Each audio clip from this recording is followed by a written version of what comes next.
So I just wanted to do a video about the latest fear-mongering that's going on. And so you guys know the drill. Take your vitamin C, vitamin D3 with K2. You know about like thyme oil, like black seed oil and oregano oil and tea tree oil and like propolis. That's a good antiviral. Rosemary.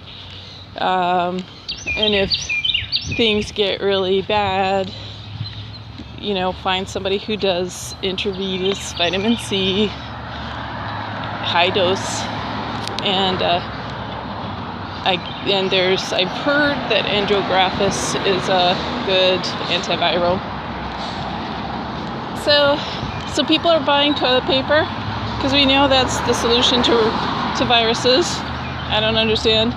Like, I think it's kind of like this scam.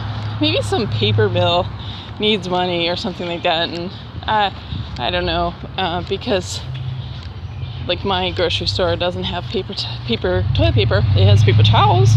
I mean, it's like we're not talking about a gut flu. This is a respiratory flu. So I think it's just more part of how kind of a joke some of this is. Yes, people are getting sick, but we know, if anybody with a little bit of common sense, that there's a correlation between the 5G rollout in Wuhan, in Italy, in wherever. You see that it was the 5G rollout, and some people are electromagnetically sensitive. I mean, people are already affected by Wi-Fi and even electricity in the home. Not to mention just like the stress of life and how atomized, like everybody's in their little echo chamber with their anti-social media. Everybody just gets to have themselves reflected. And so there's lack of connection. And it is hard to interact with people. It's hard to have relationships with people. So it's easy to just stay behind a screen. And yeah, that's a factor in health. And so anyways, everybody's just like getting really scared, buying their toilet paper. That's the commitment people are willing to make. I'm gonna buy some toilet paper because we got a respiratory virus going on. And I just want to see, so this building has all these cell phone repeater thingies. So the people that are underneath that are probably going to get sick. They're probably going to get cancer. And this has been documented. People know this.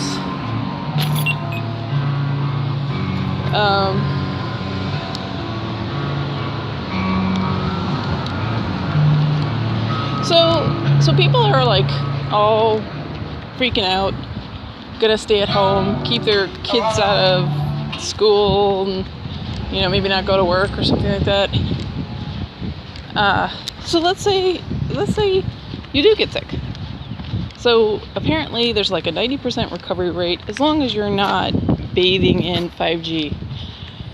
So that those ships where people got sick, it had super 5G. Again, Wuhan had the 5G rollout in December. So the frequencies, as I understand it affects the cells of our body, but it also affects the molecules of oxygen in the air. So people are basically suffocating, probably on many different levels. 5G is technically, you just look it up, it is a weapon of warfare. And of course, we get a lot of benefits from things that have come out of war, like crazy glue was from the Vietnam War, and it was used to I guess, connect open wounds. So, there's good things that come out of bad things.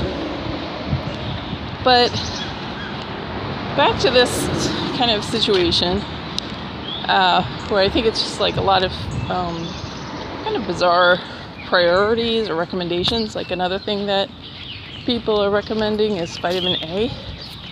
And the thing is, for the health conscious folks out there, we're eating full fat yogurt, pastured yogurt, that may have a lot of vitamin A. We're eating liver that may already have a lot of vitamin A. And we're eating fish oil, or taking fish oil, eating fish and fatty fish and taking fish oil, which also has a lot of vitamin A. And the thing is, vitamin A toxicity is a real issue. I don't understand why some of the bigger thought leaders and the not so big are pushing vitamin A. There's like better autoimmune boosting things out there, like CBD oil. That's like such a full spectrum kind of a thing. So I don't know. I mean, maybe people are just not really thinking clearly for some reason.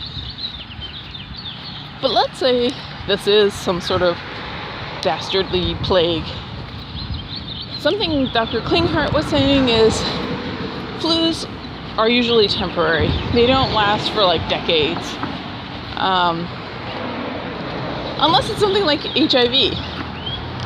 And the thing is, people have found solutions with HIV. So it was bad before we really knew what we were up against, and that's a whole other thing. But so just know it's temporary. What's going on is temporary. And but let's say you are in that group of people that do get sick. So it seems like it's people over 50, and it's definitely it seems to be targeting the elderly, and it seems to go for men.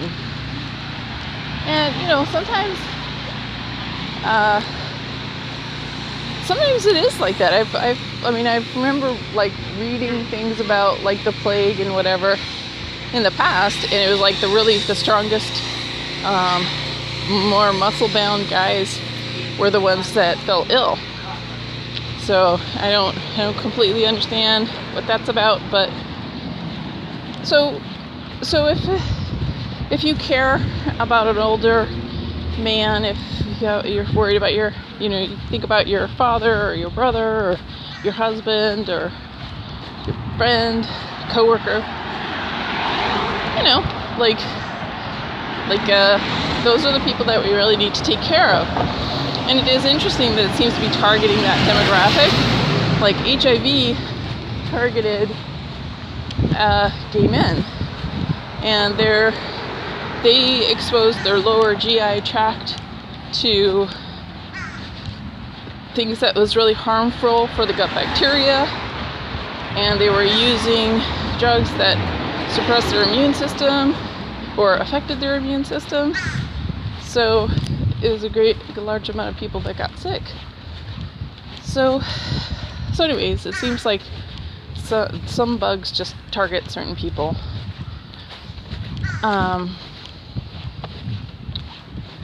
And so let's say something does happen. Let's say it really is a plague and everybody really has to run for the hills or something like that. So let's say you have 2 weeks to live. What would you do? Is there like something unfinished? And the thing is, maybe you'll live, and maybe 2 weeks everything will be normal. So, but I think it's always a good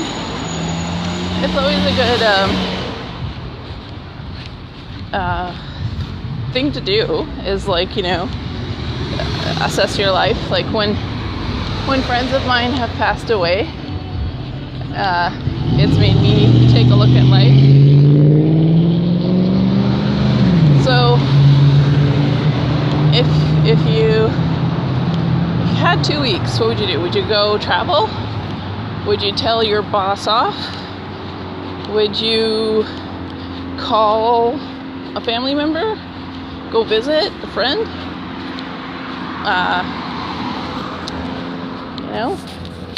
And the thing is, you might be here 2 weeks too. So but is there something that's like you just got to do?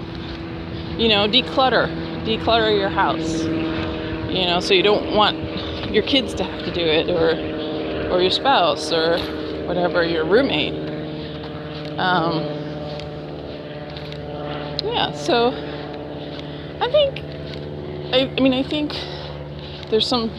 think this whole situation is bizarre, but hey, things have been really bizarre the past few years, I've got to say. I feel like we are living a combination of all the best science fiction. I feel like there's been an invasion of the body snatchers, where people are not who they used to be.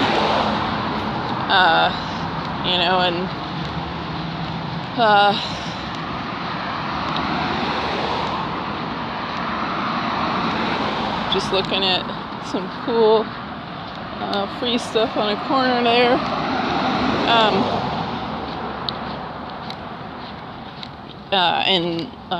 I don't know, I feel like Star Trek is probably a documentary. So anyways, what would you do, if you had 2 weeks to live? Pay your bills, just start eating right, or eat more pizza, pray, make peace with Jesus, read the Bible. So, yeah. So feel free to share what you would do, or you want to do. What are you going to do the next couple weeks? So thanks for watching.